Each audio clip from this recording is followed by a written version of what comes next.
He said I'd ruin the photos, that I'd make people uncomfortable with my old clothes and plain face. Then he asked for $15,000, not as a joke, as if I owed him something, as if being excluded wasn't already enough. The call came on a Saturday afternoon while I was rinsing blueberries. My hands still smelled faintly of lemon soap when I picked up. "Hey, Mom," he said, too casually. "So, we've decided to keep the ceremony small. You know, just friends, colleagues, immediate family." I wiped my palms on the dish towel. "I'm not immediate?" He sighed, a soft, patronizing thing. "It's not like that. It's just the vibe. You'd be uncomfortable. It's going to be upscale, and I know crowds aren't your thing." I didn't answer. "Anyway," he went on, "we're a little short on the venue deposit, about 15 grand. I thought maybe, if you're not attending, you could help us out in that way. A contribution, you know, as your blessing." A blessing. I looked out the window. The bird bath needed scrubbing. The azaleas had wilted in yesterday's heat. "Mum?" I brought the phone back to my ear. "Let me get this right, Brian. I'm not invited, but I'm expected to pay." His voice tightened. "No one's expecting. It's just, look, you always said weddings are for the young." I didn't say another word. Just ended the call, set the phone down next to the berries, and sat at the kitchen table. The silence in that moment was louder than his request. I wasn't hurt. Not yet. Hurt comes later, when the shock wears off. What I felt was something else, something quieter, like standing in a room that used to be yours and noticing your name has been taken off the mailbox. I sat there until the sun slid across the floor tiles and the blueberries turned soft in their bowl. Brian wasn't always this way. There was a time he'd run into my arms after school, fingers sticky from jelly sandwiches, breathless with stories about dinosaurs and playground politics. "Guess what, Mama?" he'd ask, and I always guessed wrong on purpose so he could correct me with pride. Back then, it was just the two of us. His father, Kenneth, died when Brian was 8. Truck jackknifed on black ice outside Grand Rapids. He was hauling pipe, double shift. We got the call at night. I remember the way the sheriff looked at me, like he was afraid I'd shatter. But I didn't. I nodded, closed the door, and went back to Brian's room.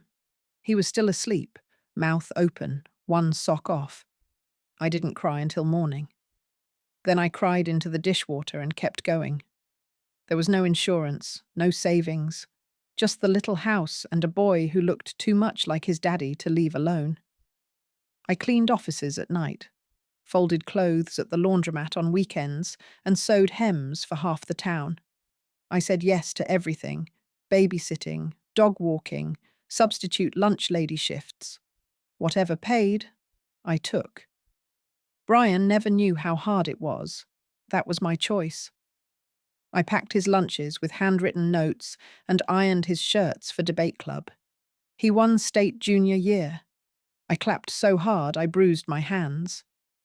When he got into college, on partial scholarship, I cried alone in the car. Not because I was sad. Because I'd done it. He was getting out, away from factory town hours and coupon line pride. I sold Kenneth's old tools, dipped into my credit card, and sent him off with a laptop and my mother's quilt. He called less that first semester. I figured he was busy. When he stopped calling altogether, I told myself he was focused. When I saw photos of him online, laughing with polished people whose names I couldn't pronounce, I reminded myself that this was the plan. This was what I'd raised him for. I only started worrying when he came home one Christmas and asked me not to make that smell. He meant my stew, the one he used to call magic soup when he was little. "People can smell it from the driveway," he said, laughing like it was harmless. I laughed too, but something in me tightened. That night, he didn't touch the food, ordered takeout instead. His fiancée, Clara, didn't look me in the eye. That was 4 years ago. I haven't cooked the stew since. The first thing I did was open the file drawer, not the top one with the bills and batteries, the second one, the deep one, where I kept papers that mattered. Birth certificates, Kenneth's death notice, a copy of Brian's high school diploma, the real one, not the one they gave him for display. And underneath all of it, in a plastic sleeve, the deed. The house was mine. Bought in 1982, paid off in 2004. Refinanced once when Brian needed tuition for his last semester. Every payment since made by me. My name, Margaret Elsie Fletcher. The ink was still bold. I sat back in the chair and let the paper rest in my lap. For years, Brian had talked like the house was something temporary. "You should sell it, Mum. It's too much for one person. Wouldn't you rather be in a place with amenities?" Amenities. He said it like it was a cure for loneliness. But what he meant was, you don't need this anymore. And maybe I didn't. But that wasn't the point. This was the place where he took his first steps on a living room carpet that still bore the faint stain of apple juice. Where I stayed up until 3 a.m., pinning patterns on fabric so he could have a Halloween costume better than store-bought. Where Kenneth's boots stood by the back door until Brian turned 10 and finally asked if he could give them away. This wasn't just a house. It was what was left of my life. And yet, now, I saw it for what it also was. Leverage. Quiet power. Something not even Brian could dismiss. He didn't know I still had the original papers. I'd let him believe I was scattered. Forgetful. "You should let me help you organize," he'd said once, gesturing to the kitchen drawers. I let him think I needed managing. It kept the peace. But peace had been broken. I picked up the phone and called Richard Langley. He was the same age as Kenneth would have been, now retired, but still practiced law part-time for small folks with big problems, as he liked to put it. He was the one who'd helped us buy this place back when interest rates were brutal and banks barely looked twice at a woman applying solo. "Margaret Fletcher," he said when he picked up.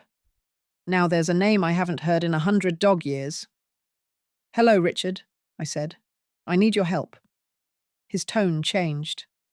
"Tell me," I explained. "Not everything, just enough. The request, the wedding, the quiet cruelty of it all." He didn't laugh, didn't gasp, just listened. "You still have the deed?" he asked. "I'm holding it." "Then you hold the cards. What do you want to do?" "I don't know yet," I said honestly. "That's okay. Knowing is a process. But I'll tell you this, Maggie. If they think you're just an old woman with nothing but memories, they're not reading the fine print." We made a plan to meet that week. When I hung up, I felt something I hadn't felt in a long time. Not joy, not even pride, just steadiness. Like putting both feet on the floor after months of walking lopsided. I put the deed back in its sleeve, then into a folder, and slipped it into my knitting bag. The same one Brian once called clutter. Let him call it what he wants. It carried my future now. The wedding day came and went, and I spent it the way I always spend Saturdays, watering the plants, sweeping the porch, making tea just strong enough to stand a spoon in. I wore my good cardigan, the one with the pearl buttons, and a scarf that had belonged to my mother. Not for anyone else, just for me.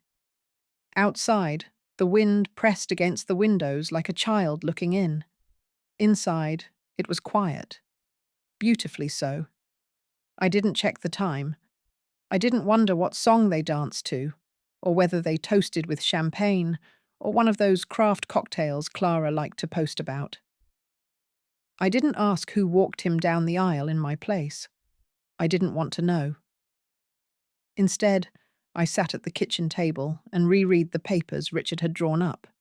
Durable power of attorney, a will, a letter of instruction, all neat, labelled and clear. Every line a small reclaiming of space I hadn't realised I'd given up. The TV was off. The phone, too. Not on silent. Off. Like a door closed on a room I no longer needed to revisit. Around 3 o'clock, I made soup. Not from a recipe, just instinct and memory. Onions, garlic, carrots, a bit of rice. The kind of soup that makes a house smell lived in. I stirred it slow, the way I used to when Brian was little and feverish and couldn't keep anything else down. When it was done, I poured a bowl, set it on a placemat, and ate in silence. Every bite tasted like something that belonged to me. There were no tears. I didn't pace. I didn't reach for old photo albums. I didn't relive his childhood like some tragic montage, because this wasn't grief. It was clarity. Some women mark time by birthdays, holidays, milestones. I marked it by what I chose not to do. I did not call. I did not ask how it went. I did not send a gift. What I did do was go out to the porch with a mug of peppermint tea and watch the shadows stretch long across the yard. A car backfired in the distance. Someone's dog barked. The air smelled like lilac and early dusk. That's when I noticed the envelope tucked beneath the front mat. No name, no return address. Just my first name, in Brian's handwriting. I carried it inside, placed it on the counter, and let it sit there all night. I didn't open it. Not because I was angry, but because I didn't owe him that. Not anymore. It was Rosalind who finally asked. She lived 2 doors down, a widow like me, though she wore her grief in lipstick and pearls. Every Thursday, we met on her porch for coffee, strong, bitter, and always served in china cups her daughter said were too precious for every day. Rosalind disagreed. Every day is already borrowed, she once told me. Might as well use the good cups. That week, she poured the coffee extra slow, watching me over the rim of her glasses. "You didn't go?" she said, not unkindly. I knew what she meant. "No," I answered. She didn't press. After a while, she said, "People think we're made for forgiveness, that it's some kind of spiritual sport. But some wounds don't want bandages. They want boundaries." I sipped, nodded. The air smelled like mown grass and warming earth. "I was married 32 years, Rosalind said, tracing the rim of her cup.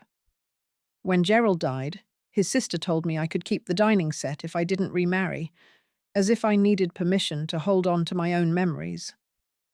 I smiled, faintly. "She said it was a family heirloom," Rosalind continued. I told her, "So was Gerald, and I buried him. The table stays." We laughed, quiet and real. That's the thing about women like us. We don't need permission to understand each other. We've been bent around corners for so long, we recognize the shape of restraint without explanation. "He said I'd embarrass him," I told her finally. Rosalind blinked.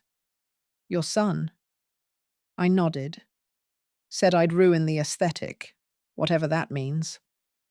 She didn't say, "I'm sorry." She didn't say, "He didn't mean it."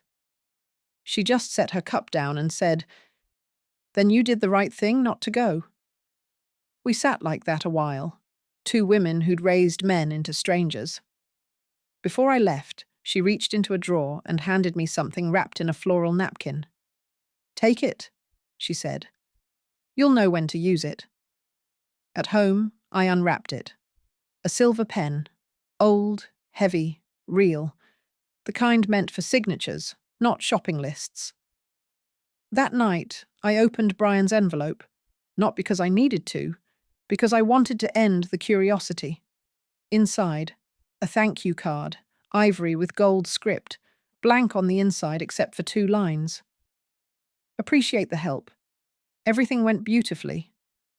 No signature, no photo, no warmth, no mention of my name. I put the card back in the envelope, then tucked it into the same folder that held the deed. They belonged together now.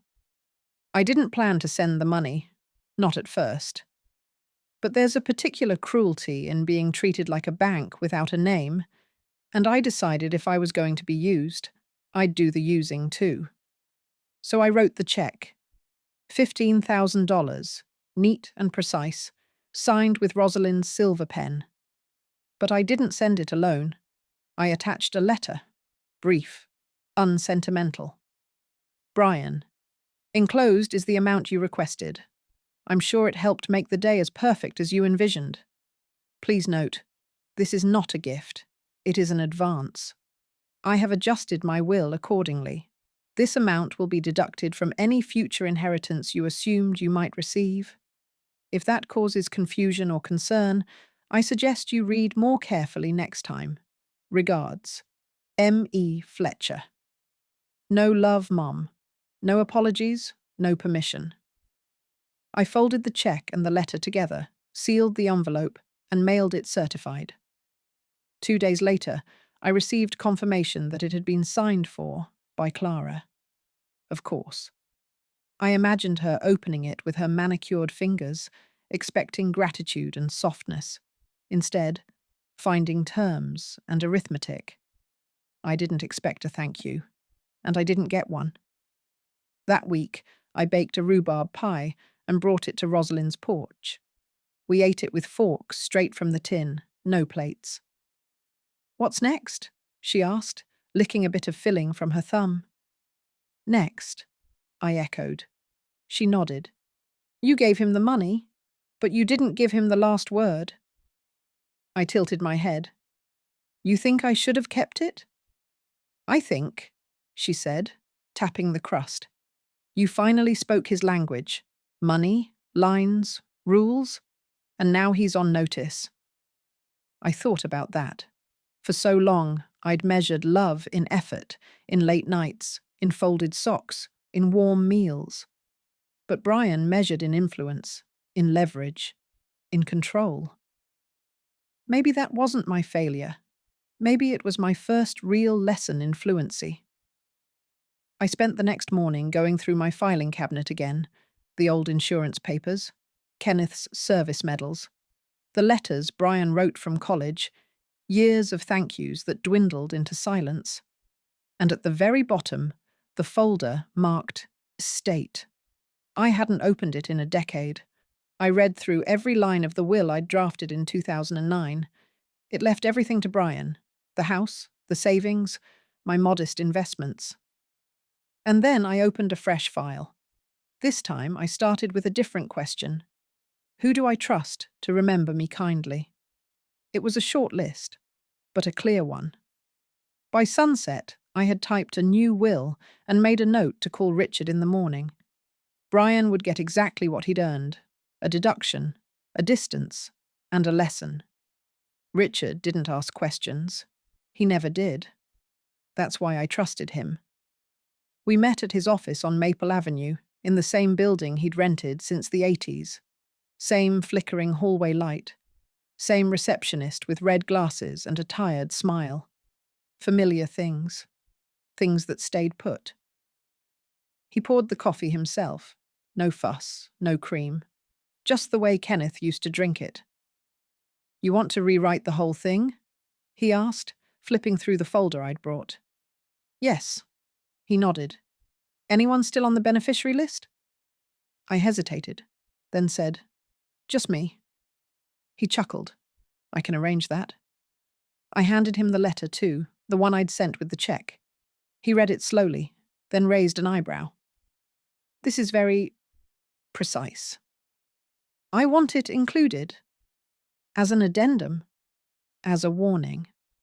He didn't argue, just clipped it neatly to the back. We worked through the rest of the details. The house would be placed in a trust, the accounts rerouted.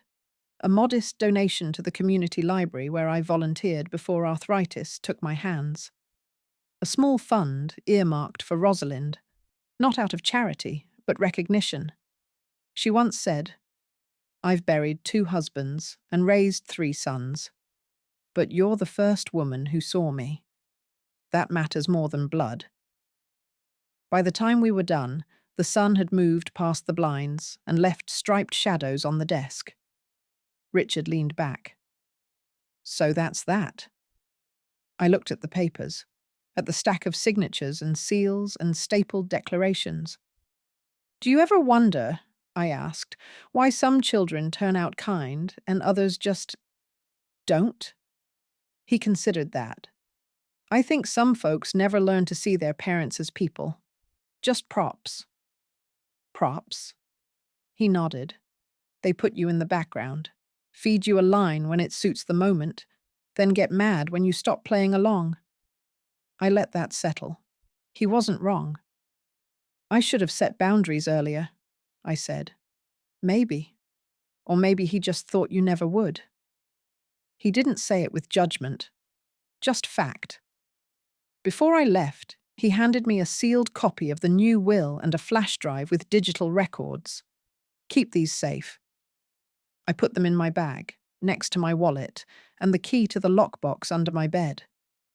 Walking out of the office, I felt strange, not triumphant, not even sad, just light, like I'd been carrying something for years without noticing the weight, and now my hands were finally empty.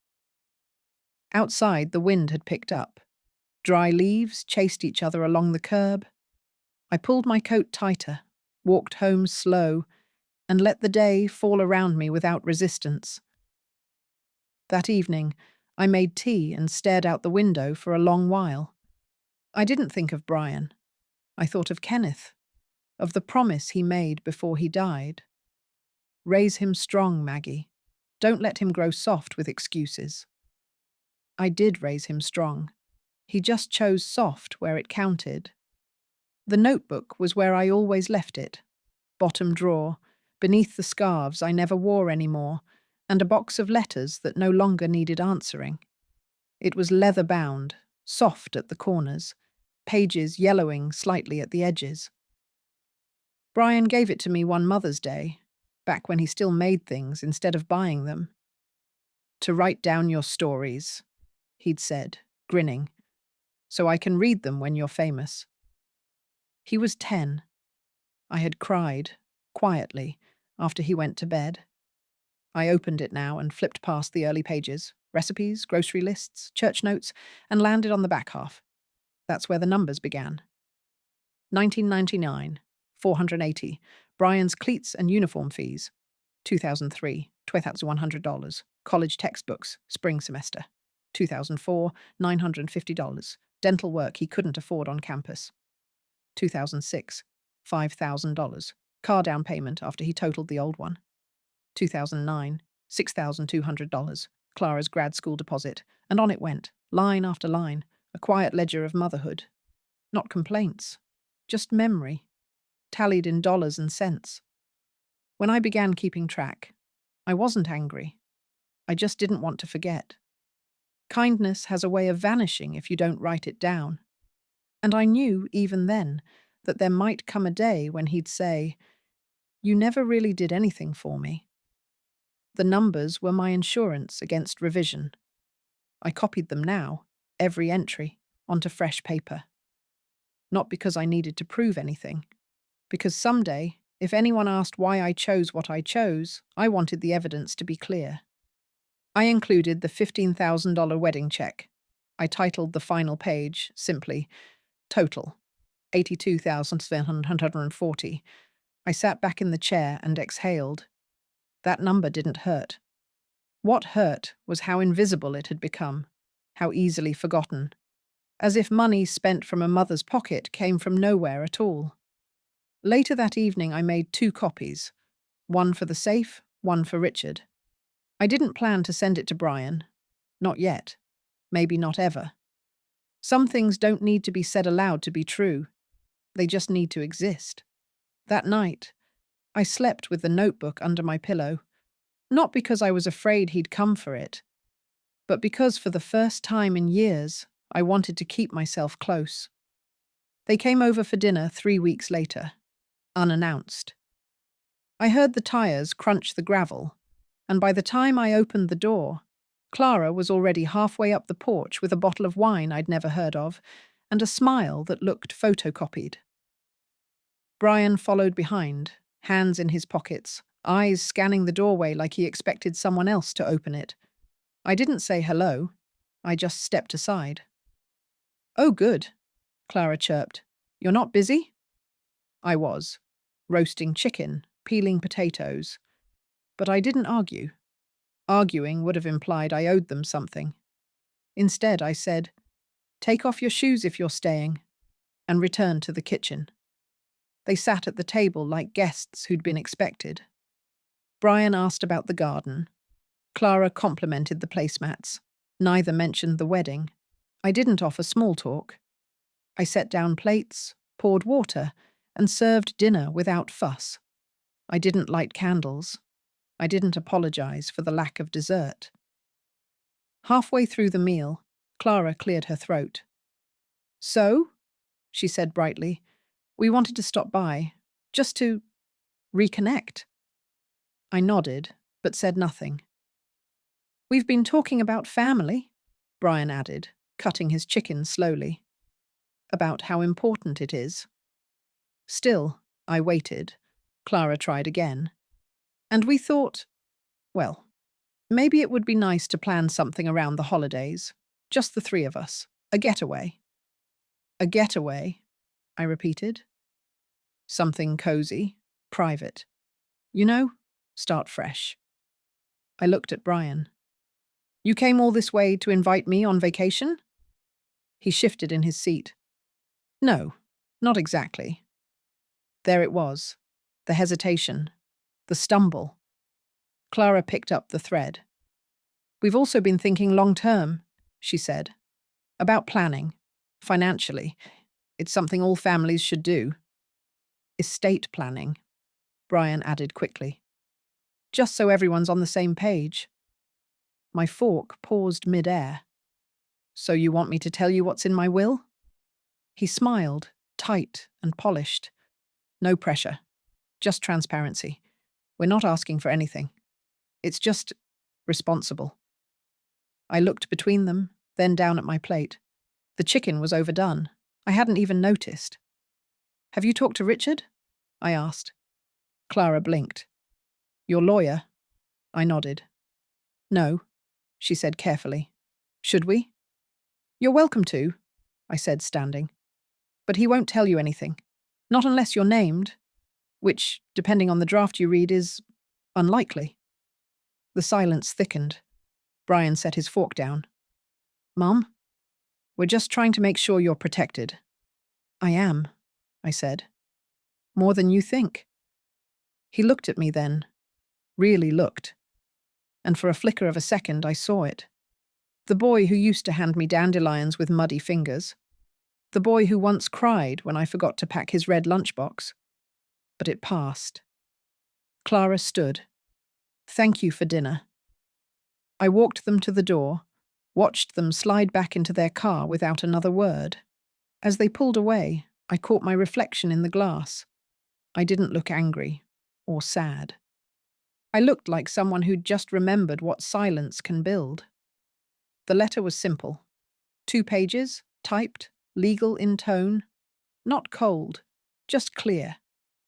It outlined the terms of what I was willing to leave behind. It named no one directly.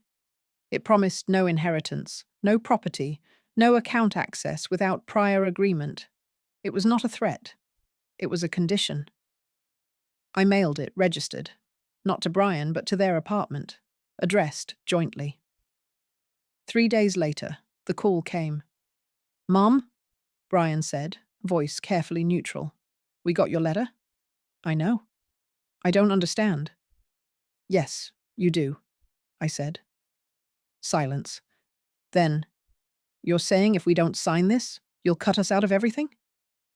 "No," I replied. "I'm saying if you want to remain in my plans, it has to be on paper. Mutual clarity. That's all." Clara came on the line. It's a bit extreme, don't you think? Families don't usually operate this way. Families, I said, don't usually exclude their mothers from their weddings and then ask for money. Another silence. This one longer. I'm not angry, I added. I'm just done pretending I owe anyone unquestioning access to my life. This is my attempt at structure, not revenge. Clara tried again. But what does it really change, legally? Legally, I said, it protects me. And it gives you the choice. That's fair. The document was straightforward. It required them to acknowledge, in writing, that they understood the estate was no longer promised, that any financial relationship going forward would be conditional, not assumed. It acknowledged receipt of the $15,000 and affirmed that no further support was owed or expected. They didn't respond for 4 days. On the 5th, a new envelope arrived. Inside was the signed copy. No note, no commentary. Just 2 names, scrawled in ink. They hadn't thanked me, but they'd complied, and that told me everything I needed to know. It came out at dinner. Not from Brian, from Clara. They'd invited me, perhaps out of guilt, perhaps calculation, to join them and a few friends at a new French restaurant downtown. One of those places where the menus had no prices and the waiters spoke in hushed tones. I wore my navy blouse, the one with the little embroidered flowers at the collar. Clara arrived in a cream dress that cost more than my entire outfit, and Brian was already seated when I got there, sipping something clear from a stemmed glass. "Mum," he said with a nod, "you found it." "I've been downtown before," I answered, sliding into the chair. The dinner was stiff. Clara laughed a lot, at nothing in particular. Brian avoided eye contact. Their friends, 2 couples with shiny watches and thinner manners, talked about home renovations and summer villas like they were discussing the weather. I stayed quiet, until the woman across from me asked, smiling, "So, are you from the city originally?" "No," Clara answered for me. "She's from the small town where Brian grew up. It's very traditional, very modest." She said it like a diagnosis. Then came the wine, then the dessert. And somewhere between the mousse and the espresso, Clara leaned in and said, "I mean, we love having her visit, but she just doesn't quite fit." The table fell quiet. Brian didn't speak. He didn't flinch. He didn't even glance my way. "She's very set in her ways," Clara continued, still smiling. "And let's be honest, some people are just better off in their own space. You know?" I looked at her. Really looked. She wasn't cruel. Not exactly. Just efficient. Polished. She didn't see me as a person. I was a variable. An image risk. Still, I didn't raise my voice. I didn't stand up. I just folded my napkin slowly, laid it on the table, and said, "Thank you for dinner." Then I walked out. Brian didn't follow. I took the bus home. That night, I didn't cry. I didn't pace or call Rosalind to vent. I did one thing, and one thing only. I opened the safe beneath my bed, removed the newest version of the will, and made one change. One line. A removal. A closing. And I slept through the night like someone who'd stopped expecting apology and started moving like her own answer. I didn't rush. That's the difference between anger and resolve. One burns, the other sharpens. It was a Tuesday when I walked back into Richard's office, envelope in hand. He looked up from his desk, glasses low on his nose. "Another revision." "Just one name," I said, and set the document down. He read it. Quiet. His eyes didn't widen, his mouth didn't purse. He just nodded slowly. "You're sure?" I nodded. He turned to his computer, made the edit, and printed the new copy. No fuss, no commentary. That's why I liked him. He didn't treat my choices like surprises. As he gathered the papers, he asked, "Do you want to notify them now?" "No," I said. "They'll figure it out when the time comes. Or sooner, if they look hard enough." I signed each page slowly, deliberately. The pen didn't shake. When it was done, Richard placed the new copy in a fireproof envelope and slid it toward me. "This version is final?" "Yes." He didn't try to talk me out of it. No lawyer should. He simply said, "Sometimes dignity isn't in what we give, it's in what we stop giving." I left his office with a lighter bag and a steadier spine. At home, I poured a glass of water, sliced an apple, and sat on the porch as the light tilted gold across the yard. I thought about Brian, where he might be, what he might say if he knew, but mostly I thought about myself, about the woman I'd been, the girl who married Kenneth with 2 dresses to her name, the mother who worked nights and clipped coupons and told bedtime stories with one eye open and the other on the alarm clock. I thought about the years I'd spent quiet, agreeable, dependable, how I'd accepted so much under the name of love, and how none of that love was enough to make a place for me at my own son's wedding. And then I thought of the signature I'd just given, the clean erasure of obligation, not revenge, not punishment, just clarity. He called the next morning, early, too early for anything casual. I let it ring 4 times before answering. "Mum," he said, his voice tight, "did you change your will?" I didn't ask how he found out.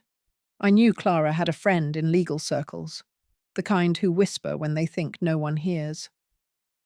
"Yes," I said simply. "Why?"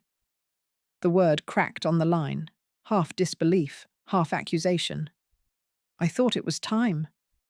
"You didn't even tell me." "You didn't tell me about the wedding until it was already decided." "That's not the same." "No," I said, "it's not. I gave you $15,000 anyway." He was quiet. I could hear the sound of traffic in the background. Maybe he was in his car, maybe walking, pacing. "This isn't how family works," he said finally. "Then tell me, Brian, how does family work? Is it pretending we don't exist in formal settings but still wiring money when asked? Is it being kept off guest lists but left on estate plans?" "That's not fair. Neither was what you did." I stood at the window then, watching a sparrow hop along the fence. The sky was low and grey, the kind that presses quiet into your bones. "I thought you wanted to leave something behind," he said, softer now. "A legacy." "I do," I answered. "Just not for people who treat me like a placeholder." He didn't speak. I waited. "I made a mistake," he said finally. "I didn't think you'd—" "Fight back? Cut me off." "I didn't cut you off, Brian. I just stopped pretending." He exhaled, long and uneven. "Can we fix this?" "Fix what?" "I don't know," he said. "Everything." I thought about that. I thought about the woman in the mirror brushing her thinning hair on the night of his wedding, about the unused dress hanging in my closet, the check I sent, the way Clara's voice curled when she said I didn't quite fit. "There's nothing broken here," I said at last. "Just expectations you placed on me without asking if I agreed." He said nothing. "You'll be fine," I added.